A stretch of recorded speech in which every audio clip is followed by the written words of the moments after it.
Namaste. Welcome to the Hindu Parenting Podcast.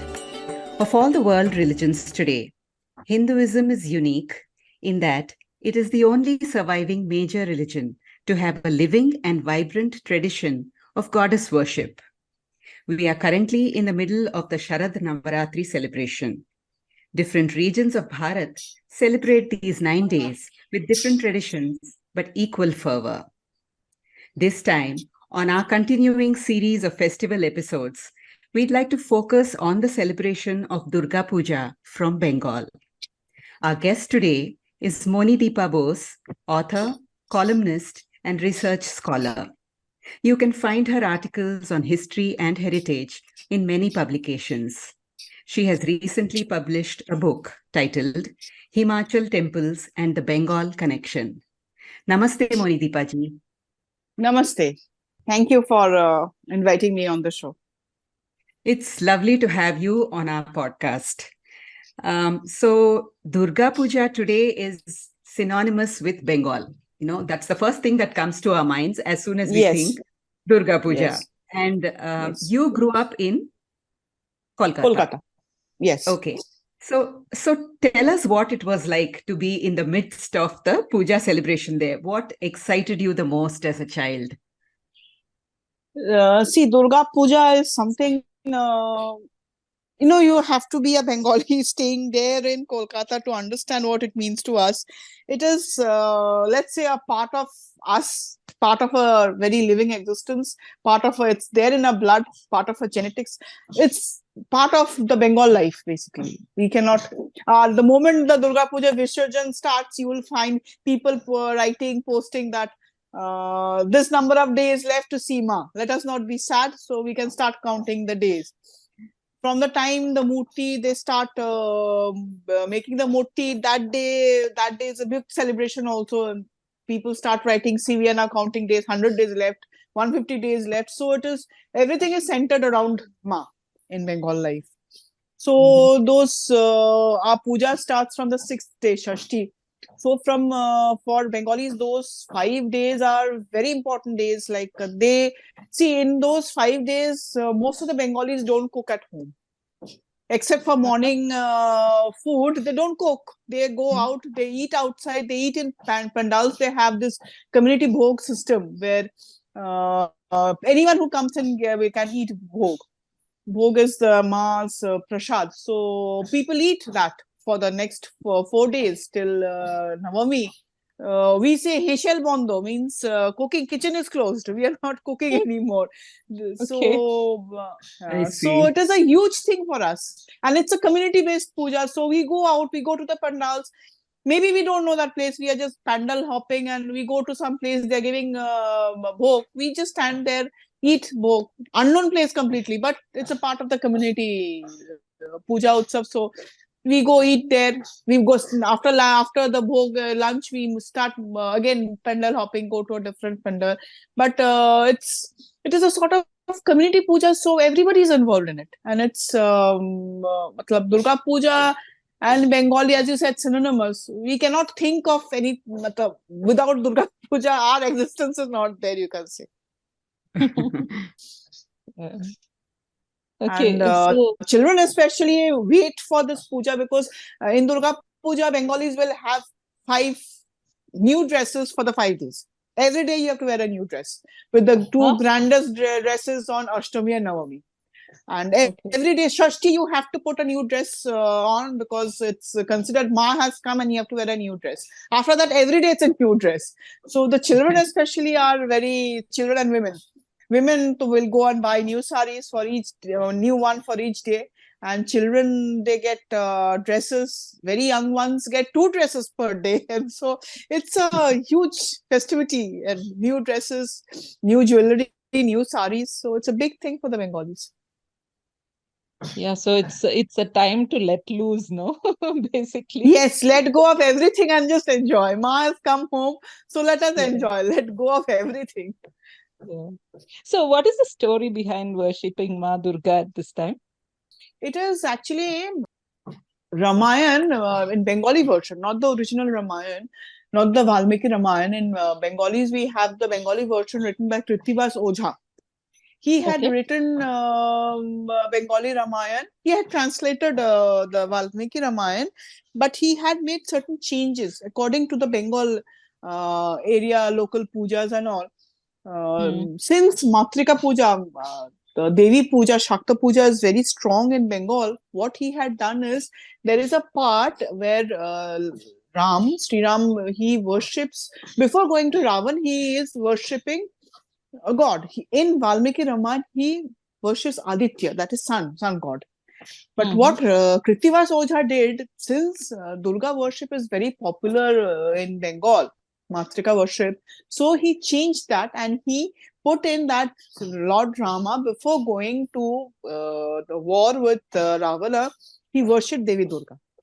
And there's a lovely story attached over there where he is doing puja and he is supposed to, Durga Puja, you have to offer 108 lotus flowers to Ma. And when he's offering that 108 lotus, he finds one lotus missing. There is only 107 lotus flowers, one flower is missing. He searches for it, he doesn't find it. So what he does, since eye is also known as, is equivalent to lotus, and so what he does, he tries to pick his own eye and give it to the Devi as an offering. I don't have 108 lotus, I have 107, I'm offering you my eye instead. So then Devi comes and said, no, you don't do it. It was my Maya that he could not find the 108 lotus. And now I'm blessing you. Now you go forward and fight with Ravan. You have my blessing. You will win the war. Interesting. So very, very beautifully written, very, very nicely. And this has become popular everywhere. So everybody knows that Lord Rama worshipped Devi Durga before going to Ravana. And it was her blessing that made him win the war. But when you say, I mean, people usually say Ma has come, right? That's what you also said. So yes, this is how it started. Story that is now that what has Ma happened is that Bengali, this Ramayana, Ram Puja was very popular in Bengal before Sri Chaitanya came in and brought in Sri Krishna. Sri Chaitanya is the worshipper of Krishna. He brought in the Krishna worship. Yes. Yes. But Ramayana, in Ramayana, Ram Puja in Vaishnavism was very popular before 14th, 15th century in Bengal. At that time, Sri Krishna was not that popular. Radha Krishna was there, but it was not that popular. In Vaishnavism, people would worship Lord Ram. It became popular only after Sri Chaitanya made it popular. So before that, Ram was popular. So this story was always there. Sri Ram worshipped Devi Durga and went to war.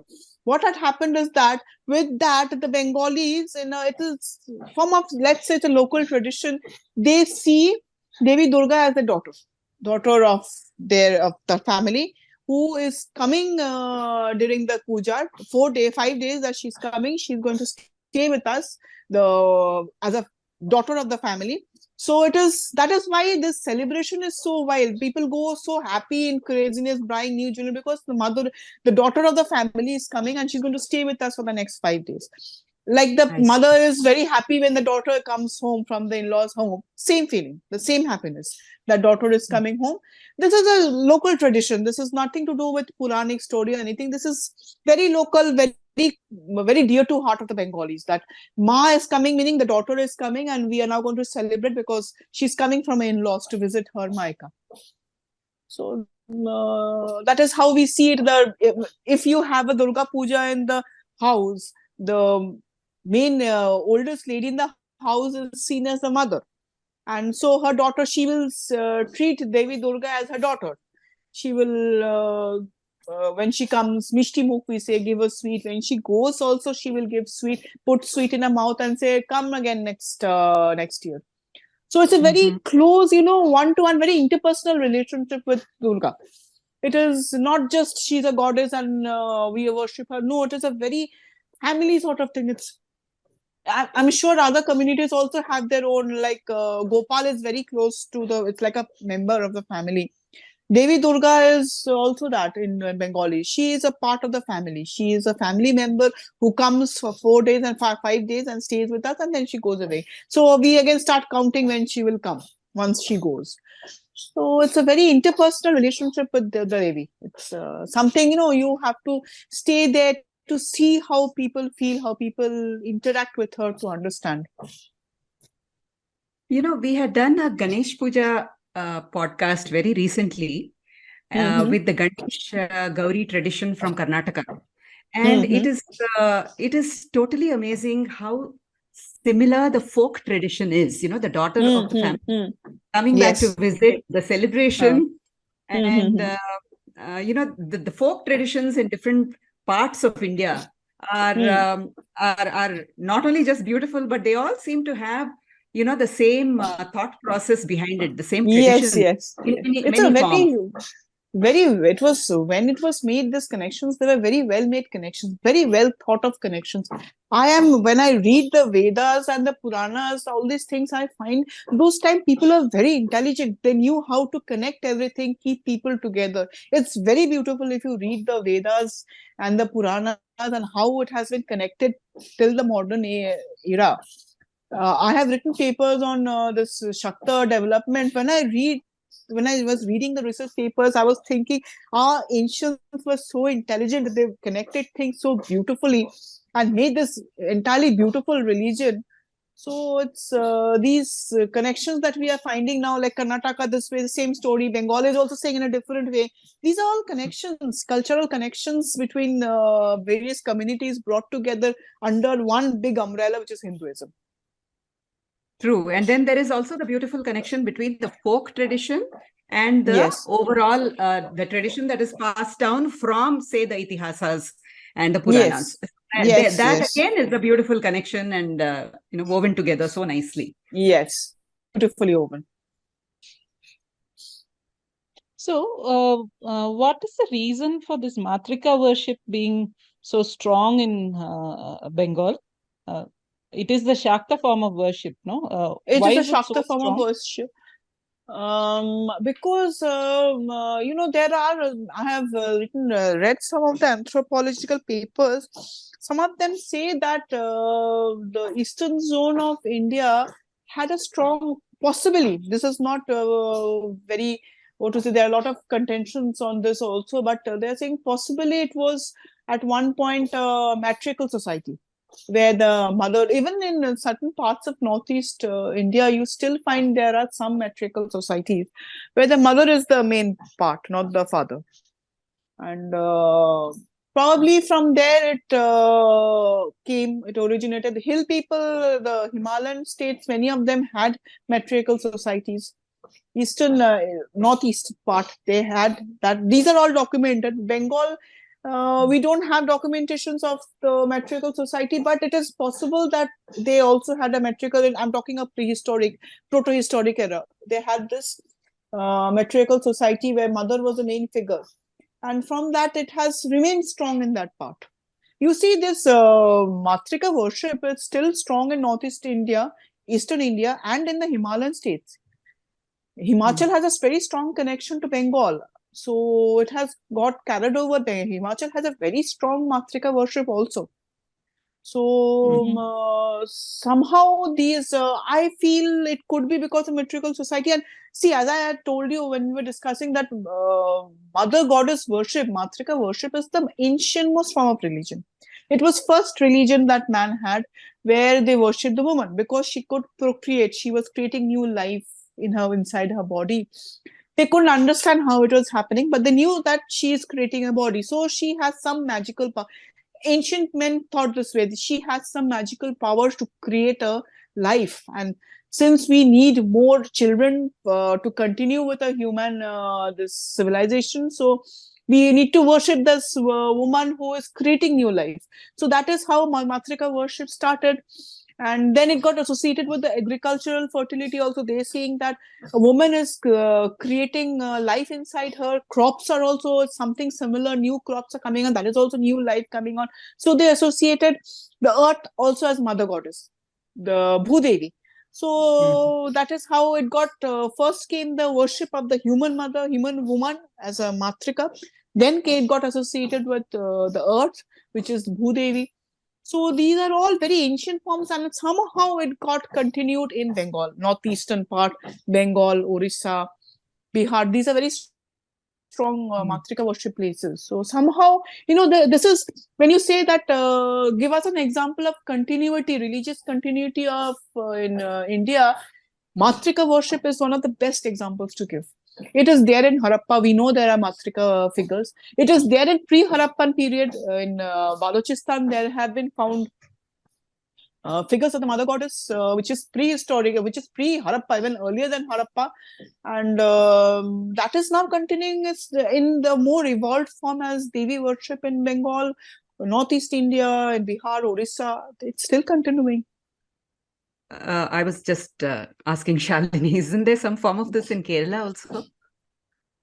I think so, because when I have written on this or spoken on this, Kerala people say we also have a very strong form of Matrika worship. Yes, there is. So It is also very possible. strong too. Yeah, very, very strong in Kerala also. Mm.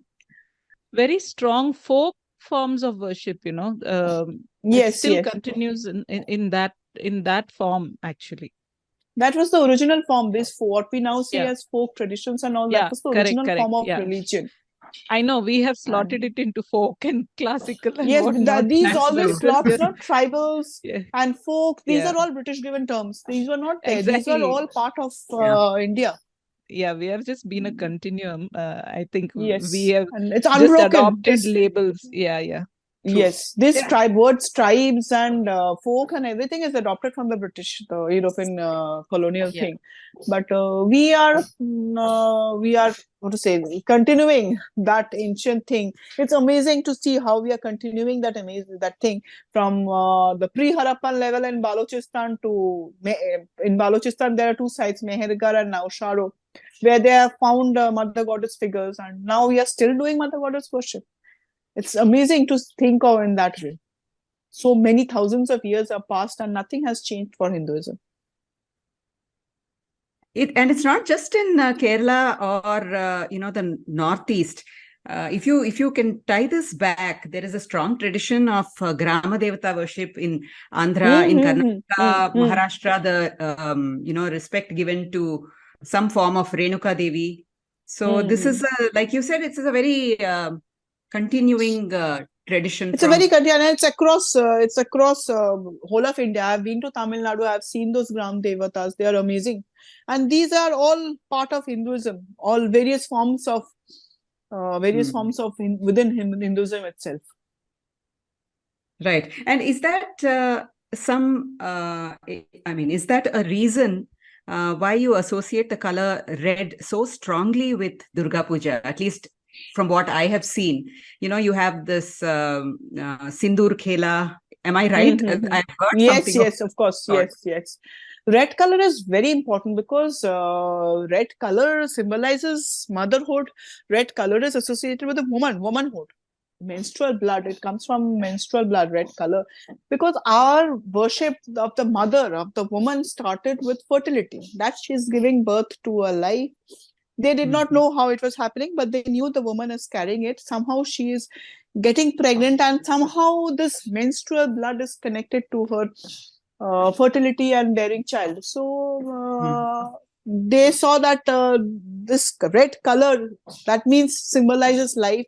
It symbolizes fertility. Very interestingly, in this Paleolithic, Neolithic times, they have found bodies buried with the red color on them. They have painted the body red with those natural dyes they had at that time. They had painted the bodies red. You know why? Because they thought if we paint the body red, it is going to go to the next birth. The first concept of rebirth also came to the red color. So red stands for life, new life, birth, and procreation, fertility. It is basically creation of a new life.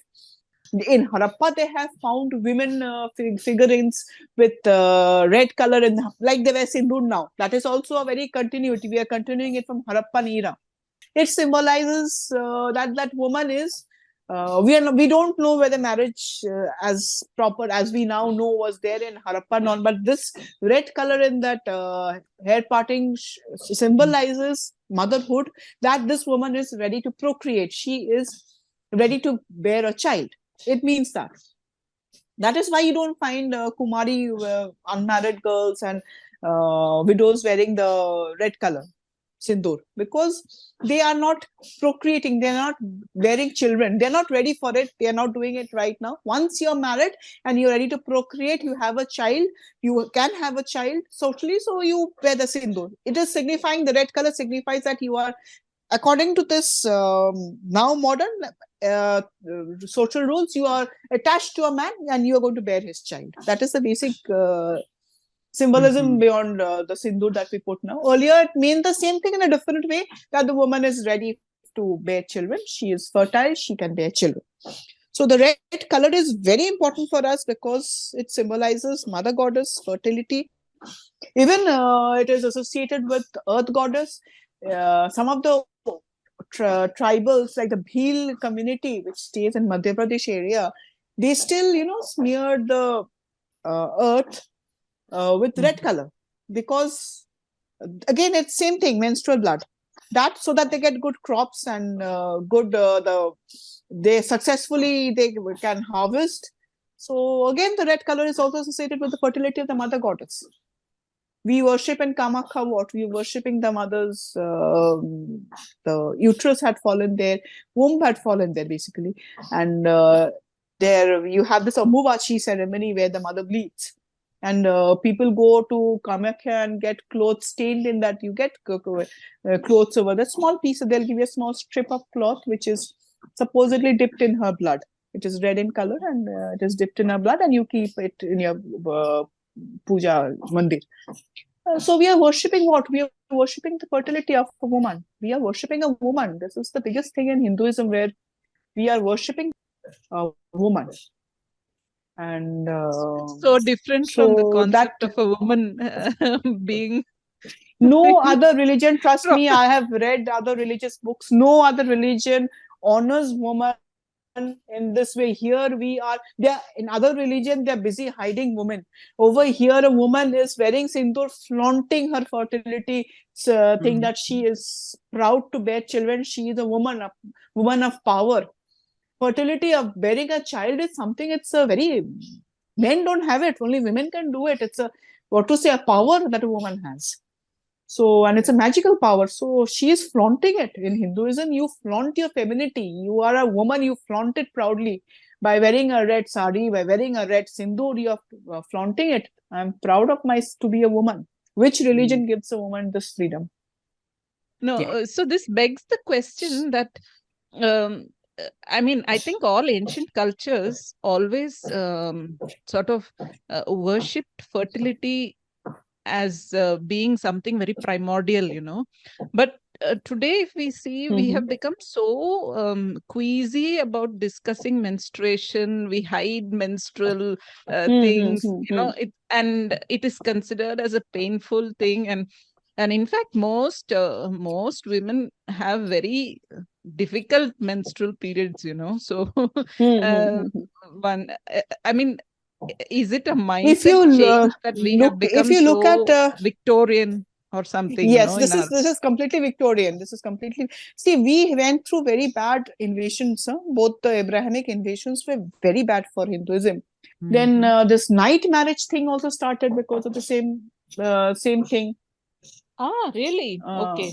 Yes. It also had that same thing because of the same problem of picking up women. Nightmare. They used to get her married off fast and move out before anybody knows it. Okay. Yeah, because always this has, sort of stupefied me. We never have muhurtams in the middle of the night, but this is so, night muhurtams are so common from Andhra upwards, I don't think even Tamil Nadu has night muhurtams. So it's been something that it's very common in North India. About. Yeah. Because North India saw the maximum torture went on this side. So it happened that way. That's why. And even in Bengal, marriages take place during the evening. Same reason, that hide, and this has gone into the psyche of the Hindus, that hide and get the bride off as fast as possible, as young as possible, as fast as possible. Because they used to pick up women. So all these things started coming, and then came the British, when they brought in their own Victorian sense of moral, which was never there in Hinduism. So that then also society slowly this Hinduism started imbibing this negative things, and it became a very rigid sort of thing. And so now we are not we don't want to discuss menstruation, but this was once worshipped. If you see those figures, I don't know if you have seen them. If it's that is also considered as Devi. Woman is sitting in a way with the legs spread, and you can see her private parts almost. That is also worshipped as a Devi. That is ekdam basic image of what to say, a woman is capable of giving birth. You're talking about the image from Hampi, I think. That is a very iconic. There are lots of images. It's a very, Okay. it's very iconic image. If you search for it, you will get it in Google. There are lots of images, and it's called Aditi Uttanapala, and it's Gauri, Lajja Gauri. The common term for it, if you want to search for it, it's just Lajja Gauri. Yeah. So it is a fertility figure. It's a sexual high fertility figure where she can give birth. She's proud of that the whole thing. She's proud of her private parts. She's proud that she can give birth. So this was what one Hinduism was. It got corrupted after the invasion. So much of torture it went through. It got corrupted, and now people don't want to discuss all these things. Menstruation is the idea that menstruation is impure is also very later addition. It was never that. At that time, they used to ask the women to take a rest because they knew those 4 days were painful. Take rest. So that is how women, that concept of 4 days of not touching anything, not doing anything has come. But the sense of impurity is very much not ancient times. It was not there. It came in much later. So this whole thing has been so deviously twisted, right? Yes, for a great tradition like ours, which celebrates women in all its forms. I mean, in all her glorious forms. Yes, yes. This taboo on certain things, and also, shaming us for supposedly shaming women for being women. It is not even there in our tradition. And so the whole thing got so twisted, and they have... this is a very Abrahamic tradition of shaming women. It was not there in Hinduism. Now, this is a message that really needs to go out even to our young girls, because... I mean, it's just so important, right? Because everywhere you see that Hindus are the ones being shamed for so-called patriarchy and, disrespecting women and, kind of shaming the female body. That's not even our tradition. So it's been superimposed on us. These are all superimposed much later editions after the invasion started. These are much later ones. Well, Western has come up with a way to protest against Western treatment of women, and they went with that. There was that whole movement, bleed. That was so ugly. That movement was so ugly. That happy to bleed. Those movements are very ugly. The religion, the behavior towards women is also very ugly. So the movements are also very ugly. We Hindus really don't need to go do it, because our religion is beautiful. They worship the woman as a mother goddess. And this menstruation, women should be proud of it, because they can give birth to life, which men don't do it. They don't have that power in them. Women have it. Women should be very proud of it. So we talked about red color being very symbolic of fertility. Yes. Now these days, I've seen many people dress in the colors of Navratri. Is that something that was? Is that a new addition? These are, I'll tell you what they do is, the colors are, all these colors that are there are always associated with in Hinduism. In spring, color was associated with yellow. Because, Saraswati, Devi Saraswati wears yellow color. Sign of, again, regeneration, new birth, life is coming again. But in a much milder form. Red stands for that fertility, basically. The rest of the colors all have their own meanings. And the first day of Navaratri, this is Navaratri, where this is not the Bengali this thing. Bengali is just the last 5 days we worship. This is rest of India worships the Navaratri. So the first day is Pratipad, and it's the yellow day. The first day of Navaratri is when we worship Shailaputri. or the daughter of the mountains. And she symbolizes, she is the form of Mother Nature, because she is the daughter of the mountain, she is the Mother Nature. And she symbolizes strength, and yellow color is representative of happiness, brightness, and it is an auspicious color to start off the celebration. That's how the yellow is seen. The next Devi is the second day is Brahmach. We worship the Devi Brahmacharini, and it's green in color. And it is where we are seeking spiritual knowledge. And in this, Brahmacharini is actually where the Devi Durga, Brahmacharini means she is going to the mountains and doing tapasya in order to get Lord Shiva. She wants to marry him, and so she does the tapasya for her. The green color here symbolizes growth, nature, and related positive energy. So it's basically growth in nature. Green color, it's the same color of the leaves. So it's growth in nature. Third day is where we worship Chandraghanta. She has a moon on her head, on her forehead. So that is why she's known as a Chandraghanta. If you notice that there's a beautiful bindi, and below that there is the half moon over there. That is Chandraghanta. Third day, and she wears a gray color. The color is gray for that day because it symbolizes the moon and destruction of all enemies. And if you pray to her on that day wearing gray, she is help you to destroy all your enemies. So, and the next is the fourth day, where we worship Devi Kushmanda, and the color is orange. It's very Devi Kushmanda is very beautiful. She's her smile is very beautiful, and she lights up the sun, hence the color orange. And she is so powerful that she can also live in the sun. That is her power. So, and orange color is a symbol of happiness, energy, and that brightness of the Devi. This Devi is very bright. She has a glow in her, and the smile, especially a smile, is very beautiful. Next is the fifth day, where we worship Skanda Mata. She is the mother of Kartikeya or Skanda, and the color is white because it symbolizes purity of a mother's love. And since it's purity of a mother's love, it also symbolizes purity of a devotee's heart. So the color you wear on the fifth day is white, because she is a mother. And sixth is Devi Katyayani. Now Devi Katyayani is the fierce form of Devi Durga. Katyayani is when the Devi Durga's two forms are Devi Katyayani and Devi Mahishashurmardini in Devi Mahatma. What is the difference between Katyayani and Mahishashurmardini is that Devi Katyayani is before she kills Mahishashura.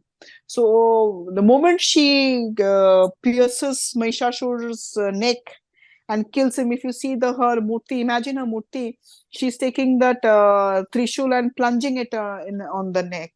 The moment that happens and he's dead, she becomes Mahishashurmardini. Before that, before the killing, she is Devi Katyayani. But she is a very powerful, destructive form, and her color is red to symbolize that anger, that action. The color is red. So on the sixth day, she was wearing red color, symbolizing Devi Katyayani, the fierce form of Devi Durga. Seventh day is Devi Kalratri. She is also a destructive form of Devi. Devi Kalratri is a form of Kali, Devi Kali, and she is a destructive Devi. And her color symbolizes color blue, because the blue color is the color of the cosmos, the universe, which is where life starts and life ends. And Devi Kali is there. She is the creator of life. She is also the destruction of, according to her Shakto form, she is also the destroyer. So the color blue is the universe, symbol of universe. So you are when you wear the color blue, you are on the seventh day, you are basically symbolizing the Devi Kalatri. Eighth day is you're worshipping Devi Mahagauri, and she is the calm form of Devi Durga, and you're wearing pink on that day, and she is the fulfiller of all desires. Whatever you want from Ma, that day she gives. She's a giver, Mahagauri. And the ninth day is Devi Siddhidatri. We worship Devi Siddhidatri. The color is purple. She is the giver of knowledge and helps you to whatever you want. Whatever you want, you ask Ma on that day. She gives it to you. And this color purple represents the ambition. If you want something in life, you are ambitious, you want to work for it. So color purple represents ambition and also power. The purple color is generally associated with royalty. Over here, it represents ambition and power. And Devi gives that. If you want it and if you worship her in that way, she'll give it to you. So these are the 9 forms of the Devi and the colors associated with her. Okay, this is truly beautiful. I'm just thinking, if parents can get their young daughters to reflect on what you have said, they are never going to leave the path of Hinduism. No, they should not. It's the most beautiful religion. Yeah, it is.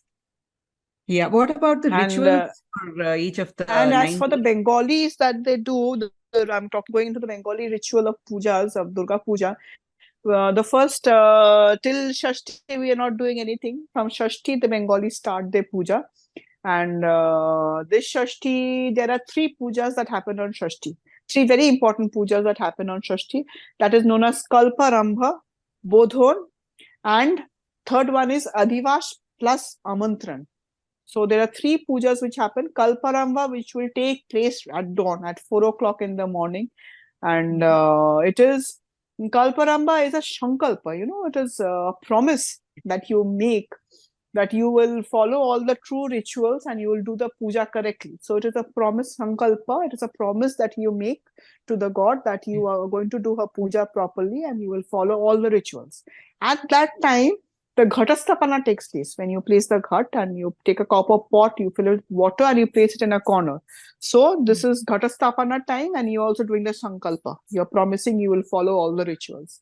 Next puja is the Bodhon Puja, this was in dawn, Sankalpa was in dawn, and then this is all happening on the 6th day itself. And the evening puja is the Bodhon, where you are inviting the Devi. You are invoking her that now please come. Your time has your arrival has come. Your time has come to earth. Now you please come. So we are invoking the Devi at Bodhon, which takes place in the evening. Third is Adhivas plus Amantran, where Devi is invoked. First in Bodhon we are invoking the Devi, we are awakening the Devi. Next is we are now telling her, we have awakened you, now please come. So how do we represent the Devi? We are invoking the Devi in a bale tree. That eagle marvelous bale tree, I'm sure you all know, it's a bale tree. Yes. We are invoking. Yes, and we are invoking the Devi in that bale tree. The bale tree is brought in, and she symbolizes Devi. And to that tree, we are sending an amantran, an invitation to accept the pujas from next day. So, Shashti mein, these are the things, basic formalities happening where we are doing a promise. We will do the puja properly. Then we are invoking the Devi, and then we are inviting her. And we are telling her, Ma, puja will start from the next day. So please come. All this is accompanied by Aarti, is it? And this is basic. No, Aarti nahi. Aarti will start from the next day. This is when we are just inviting her, Ma, come, and your puja will start from tomorrow. We promise we will do the puja properly, and we are invoking you. So please come. So Shashti mein, we are invoking her in the bale tree, and we are telling her, please come. We have sent you the invite. Now next day, the puja will start. So it is here the Shashti Puja and the puja rituals. The priest will do the normal puja mantras or whatever mantras are required for the Devi to be invoked. She will do all that. But actual puja now will start from Mahasaptami. Okay. And Mahasaptami is, there is a very important part of there is one more interesting ritual takes place during Bodhon, the Shishti. I missed this out on Shashti. There is a very important ritual takes place. It is the worship of the Navapatrika. Navapatrika is, it is a bunch of 9 different plants along with a banana tree. They all tied together and they are worshipped. this is very interesting. You know why? Because this Navapatrika, before Bengal started this big way of worshipping Devi Murtis, Navapatrika in the ancient time used to be worshipped as Devi. Because she again symbolizes the agricultural fertility, the agricultural thing, and so that used to be worshipped with the Devi, as the Devi. That ancient form of worship is still continuing in Durga Puja as Navapatrika worship on the sixth day. It happens during Bodhor when we are invoking the day. What are the nine patrikas or the leaf? I'm assuming they're leaves or plants or something, no? They are plants. They are plants taken. Why I ask hold is on. because in Kerala also we have a thing, something called as Dasha Pushpam. So there are 10 plants that are used. I mean, they are called Pushpam, which should mean flowers, but they are actually not even flowers. Some of them are leaves, some of them are flowers. So there are some 10 plants that are used, and they form a very important part of rituals during a festival named as Tiruvadira. Which is basically the birthday of Mahadeva. So you have to string these 10 plants together, wear it in your hair, and things like that. So that's very important. Which is why I was very curious. Maybe the plants are also the same.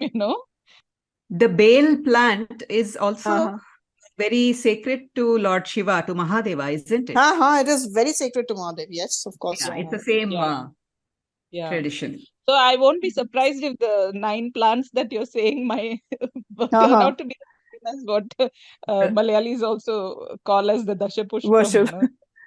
And I won't be surprised if the plants that we bring for Ganesh Puja, I mean, along with the grasses, there are different types of leaves that we worship Ganesha Ji with. So I won't be surprised if those are also, there is some similarity. Yeah. I The mean, so Navapatrika, at one level it's very interconnected. These are all very interconnected. Yeah. And I'm sure those are the 9 plants that are important to us in some way or the other. Probably, high medicinal These are value. mostly medicinal plants. These are mostly medicinal. Whatever we worshipped as medicinal values. And you can see right here how our traditions connect with nature. I mean, such see, ours is completely nature worship. Worshipping mother goddesses is worshipping a woman's fertility, which is nature. So you're worshipping, our entire concept is nature worship. We humans are also part of nature. So it is a part of nature worship.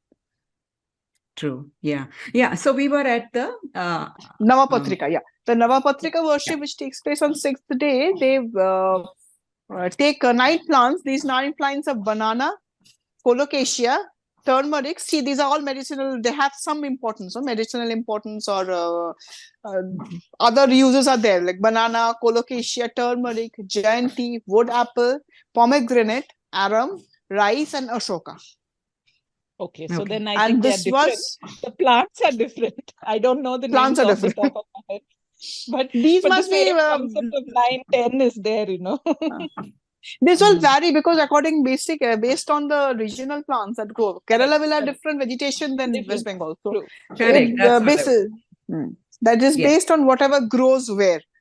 And this was originally a ritual observed by the farmers praying for a good paddy harvest. They used to have this Amundhan harvest during this autumn time. So this Navapatrika worship was then worshipped during the ancient times for a good harvest. And that ancient form of the Devi worship is still continuing. This is the most amazing part, is still continuing as part of Durga Puja. And it is considered that Navapatrika ritual is a primitive form of Devi worship, and still very much a part of the ritual also. And then starts the Saptami Puja, and normal we start with the puja, and priest will do the Dhan mantra. The normal Durga Stottam will be read. But what is very important for the Bengalis is the Pushpanjali. That is very important part of Durga Puja, where everybody takes part in Pushpanjali. They have this Pushpanjali 3 times, 3 different mantras they will say. And it is very important. They will stand with the flowers in the hand. The priest will do the mantra reading.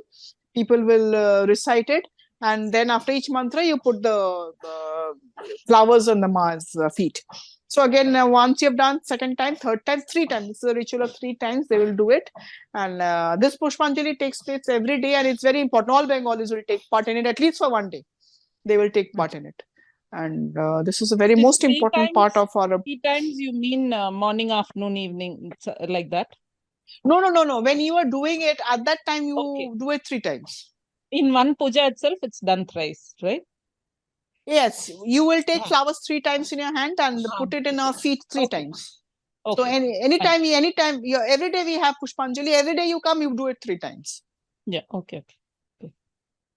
So this is a very important part of a puja, and another very important part of Bengali Durga Puja is a Shandi Puja. It takes place at the crossover time between Ashtami and Navami. When Ashtami is changing over to Navami, there is a some period when 24 minutes of Ashtami and 24 minutes of Navami. This is taken as a Sandhi Puja.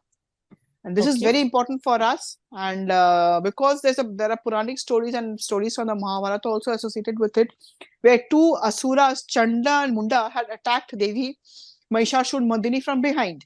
And she was very angry that you fight from the front, you don't attack me from behind. And she was so angry that from her anger came Devi Chamunda. Devi Chamunda came from the angry Devi Durga, and Chamunda was born, and who kills the two Asuras. And it is it is for this reason during this Shandi Puja, Ashtami and Navami, this junction period, it is very important to give a bali. They symbolize the two Asuras. They are being killed by Devi Chamunda. Okay. So that is how the tradition of bali is very important for the Shakto Puja. They symbolize the two Asuras being killed. And so Ashtami and Navami are very special for us for this reason. And the two most important days, and Dashami Puja is a sad day where we are bidding the Devi goodbye, and the women will put sweets both in the house puja and the community puja. They all put sweets in her mouth and sindoor in her hair. Another farewell ritual. They speak to the god, they speak to the Devi, they ask her to come back the next year. And once this ritual is done, then they do sindoor khala. They put sindoor on each other's forehead and play the sindoor for some time.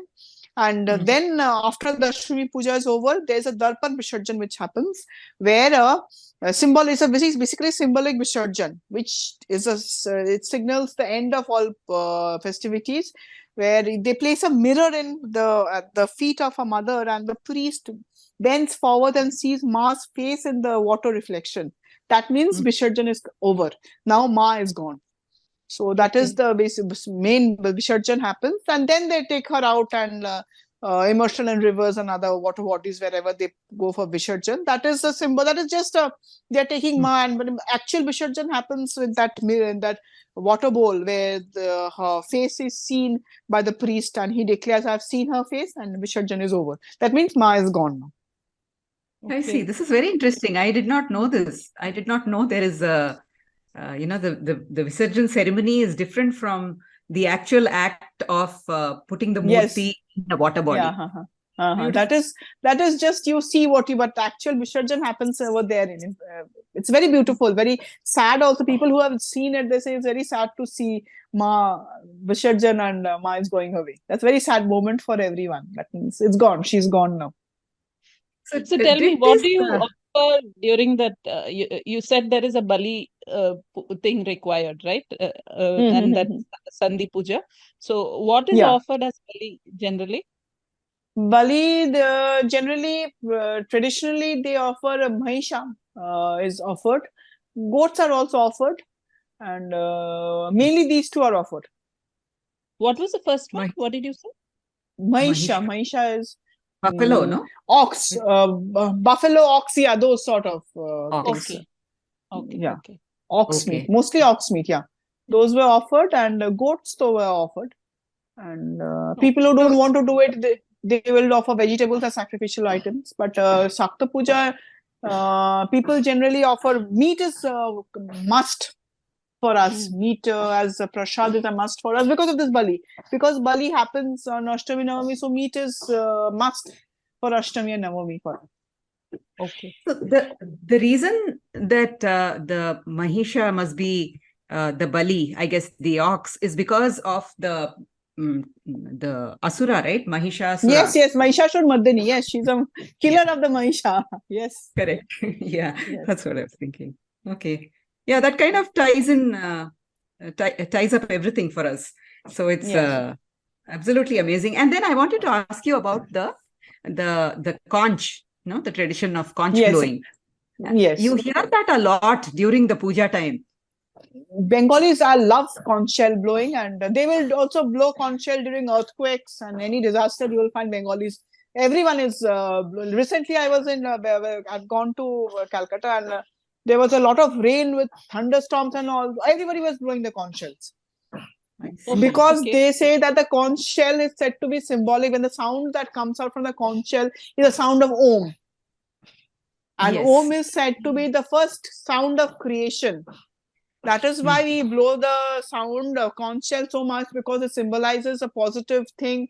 It is a good thing. And if during disasters, while they're blowing the conch shell, means that they want the earthquake to stop. They want things to settle down. They are invoking the goodness, the good vibes. The sound of Om. It's the sound of Om that comes out. And Om, the basic sound is the first sound of creation. Okay, I've seen it's a Shubh sound. In weddings also. All the weddings. Every time, anywhere, all Bengalis, everything is associated with the Shankodhoni, the blowing of a conch shell. The daily aarti in the house during the evening aarti, I think you use it's compulsory. They will blow it. Yes, they will during the evening. Just when it becomes dusk, the evening is coming in, they'll blow conch shells because it's sign of evening is coming, darkness is coming. Before that, we bring in the positive vibes. We are sounding Om. Okay. Yeah. So it's just a symbol of auspiciousness, no? Period. Yes, it's a symbol of auspiciousness. Yeah. Yes. See, is Kali Puja different from Durga Puja? Which puja? Kali Puja. Kali Puja. Kali Puja is different from Durga Puja, but Kali is also a part of Durga. She is she emerged from Durga. She is also very much part of Durga, and there are also stories associated with her. And so the Puranic stories, the various stories associated. She may come. She's there in Devi Mahatma. And in fact, the first chapter of Devi Mahatma in Markandeya Purana is on Mahakali. And over there, interestingly, she shown as appearing from Vishnu as the Devi Yoga Nidra. And she wakes him up because Brahma is in danger of two asuras. You must have heard the name Madhukaitava. Yes. In the Devi Stotra, it is mentioned Devi is the killer of Madhukaitava. And if you read the mantras, next time you read the mantras, you read them very carefully, listen to everything. Everything is described there. Whatever the demon she's killed, where a house. Read Adya Stotra. You will find Devi's name in various places. It's all our mantras are very beautiful. You just need to understand the meanings. And so this she wakes up Vishnu so that he can kill the Madhukaitava.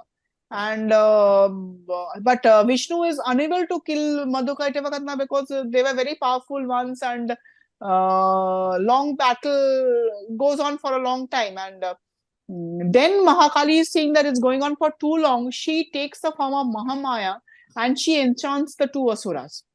And when they are enchanted by the beautiful form of Mahakali, Vishnu manages to kill them. He was not being able to kill them. With the help of Mahakali, Vishnu kills the two asuras, Madhukaitava. Then again we find in Devi Mahatma, again we find Devi Kali is mentioned as Chandamunda. When Chandamunda is attacking Durga, and that Chamunda form is also a form of Kali, and she appears as according to Devi Mahatma, she's appearing as in the Kali form with that sunken eyes, which we also call as Devi Chamunda, as I was saying just some time back. That is also Devi Kali, and that is the anger of the Devi. The anger of the Devi, when the Devi is angry, she takes that form, sunken eyes, and wearing a tiger skin, a very fierce form, wearing a garland of human heads. She comes and defeats the two asuras. Then in the same battle, this is again the same battle going on, and where there's another asura called Raktabija who cannot be defeated, because moment they are killing him, his blood falls on the ground, and immediately countless Raktabija clones are appearing in the battlefield. So Devi was not being able to kill this, Devi Durga was not being able to kill this Raktabija. So from her energy comes Devi Kali, who is a very fierce form, and she defeats him by drinking the blood. She does not allow the blood to fall on the ground. Before the blood falls, she drinks it, and that's how they kill Raktabija. It is that Devi Kali is actually Devi Durga's personified anger. That Devi Durga is angry, that form is Devi Kali.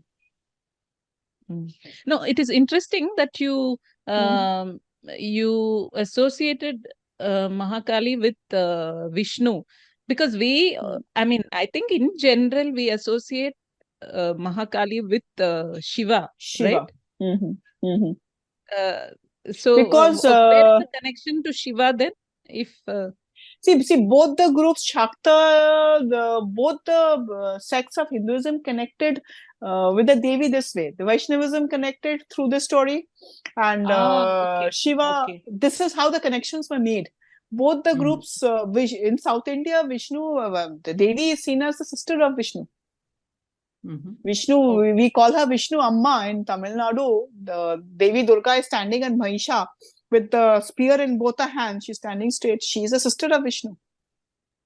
And also the Mahishasura Mardini form, the Chamunda, is very popular in South India, including, in Mysore. Chamunda is very popular. It's very popular. Yes. Because she's also part of the 7 Matrikas. Chamunda is also a part of the 7 Matrikas. When she was fighting, again, her anger created the 7 Matrika forms, the fierce forms of Devi Durga. Chamunda is also a part of there. Okay. So it is very popular, Devi. Yeah, this is so fascinating, and we are blessed that Ma Devi Durga has brought you to our podcast today to explain everything so beautifully. Yeah. I love talking about Devi, Mother Goddess worship. It's my favorite topic. I mean, it is also very mesmerizing, it is very mesmerizing of traditions that we have and have been following. Fascinating to go to read about all these things.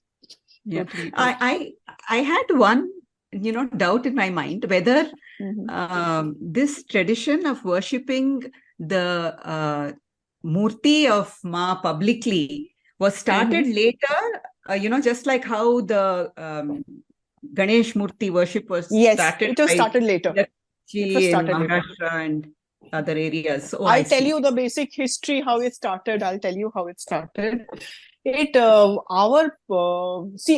they used to do in West Bengal, the Pata Puja was more popular. Pata Puja is where you used to have on a clay pot symbolizing the mother. Maybe her image was there, maybe something which symbolizes the mother was there. Like in Lakshmi Puja, Bengalis, the West Bengal Bengalis I'm talking, Bangladeshis are more, Bangladeshi Hindus, they like worshipping the Murti. But the West Bengal Hindus, when they worship Devi Lakshmi, they put some symbolic thing of her, like those cowries. You have those shells. It symbolizes Devi Lakshmi. They worship that. Or maybe they put a pot symbolizing the pot of fertility, pot of wealth as the Devi Lakshmi. Devi figure is not there, but they worship these things. So earlier, Devi Durga, the Bengalis used to worship, do Pata Puja, where maybe a clay pot, may have images there, or some symbolic representations. Or the plant, they used to worship these plants also. So the puja is very ancient, but what happened is in the 10th century, I think something around 997 CE, the Malla Raja, one of the Malla Rajas started the Murti Puja because he saw the Devi in his dreams. She was telling him to do her puja, and so he started the puja in his house. in the form of a murti, big murti, Mrinmoyi Ma. We call it as Mrinmoyi Ma. So that was the first puja in a murti form, big one. It started some around 997 CE. So it started at that time, but it is to remain in the house. Wealthy people are doing it in the homes. It is in the home puja, and there was nothing, no concept of community puja. And since zamindars and all used to do it, people used to go to they were all entire villages used to get invited. One zamindar per village, everybody gets invited. For the next 5 days, nobody cooks. They eat at the zamindari, the bhog they eat over there. And so this is how we used to go. But later, Raja Navakrishna, they've started this show, the grandness that you see in Durga Puja in Kolkata. It started something around that 17th, 18th century, during the time when the British came. It started when the king, Raja Navakrishna, he decided that he wants to show off that he is wealthy. He wanted to show off. So he saw Durga Puja is very dear to the Bengali heart. So he started doing the puja in a very grand way. And the moment he started, other zamindars said, we are also not no less. Why should we be far behind? They also started. So this concept of grand Durga Puja, this grandness, splendor to show off started during that 17th, 18th century. Now what happened is that during the national movement, when they wanted the Hindus to unite and fight against the British, the community puja started. This is what we call as Barawari Puja. First 12, we call it Barawari, means Baro Yari. 12 friends got together and made the first community puja. Okay. And it started, and then it became the Durga Puja, Kali Puja, both got associated with nationalist movement of the Hindu nationalist movement. They both got associated with it, and it was these pujas as a community. They started taking part in large groups so that more people take part in it. You're keeping the Devi in front, and you are arousing the feeling of the love for your country. So this is how, same concept. Ganesh Puja in Maharashtra happened the same way. That community puja started for the same reason, same nationalistic reason. Same thing happened in Bengal with Kali Puja and Durga Puja. Otherwise, these were all pujas at the home, when the wealthy people did in a huge way, the not so wealthy people did in a small way, but these were all home pujas. This community puja came during the time of the Hindu national movement against the British. Okay, that's interesting to know. Again, there's a parallel with the Ganesh Puja right here, and in some of the pandals I have seen that the Ma is represented with both her children, Kartikeya and Ganesha. So now this is because she comes home, she probably comes home with her children, just like, how Gauri comes home during the Ganesh Puja time. So it's all coming together for me. She comes with all her children. And in Bengal, she has two daughters also. Lakshmi and Saraswati are seen as Durga's daughter. That was my next question. Why are they also represented in many of the murtis? She comes with a whole family. 2 daughters, 2 sons. She comes with a whole family. So it's a major celebration. Then daughter is coming with all her children. It's been so variegated, colorful, just like everything about us is so diverse and yes, imbued with Hinduism is very diverse and full of colors. Beautiful religion.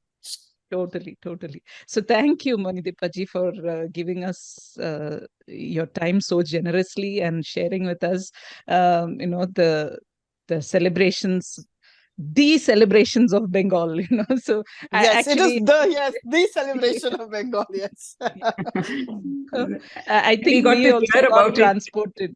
Yeah, we did. Yeah, it's just so colorful, so diverse, and so mesmerizing. It's wonderful. Yeah. We've got a great deal of insight into the Durga Puja of Bengal, and I think our listeners also would, be happy. Definitely with.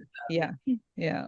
So thank you very much, and thank you for inviting me. Yes. Yeah, and we will call you for some other issue that we will discuss. Sure. Yeah. You have a lot to say, so we will definitely be calling yes, you. I would love to talk about Hinduism. Yes. Yes, sure. Yeah. So thank you so much, and thank you. Wish you a very happy the Durga Puja in advance. And thank you so much. Same to you. Have a good time with the mother. Thank you.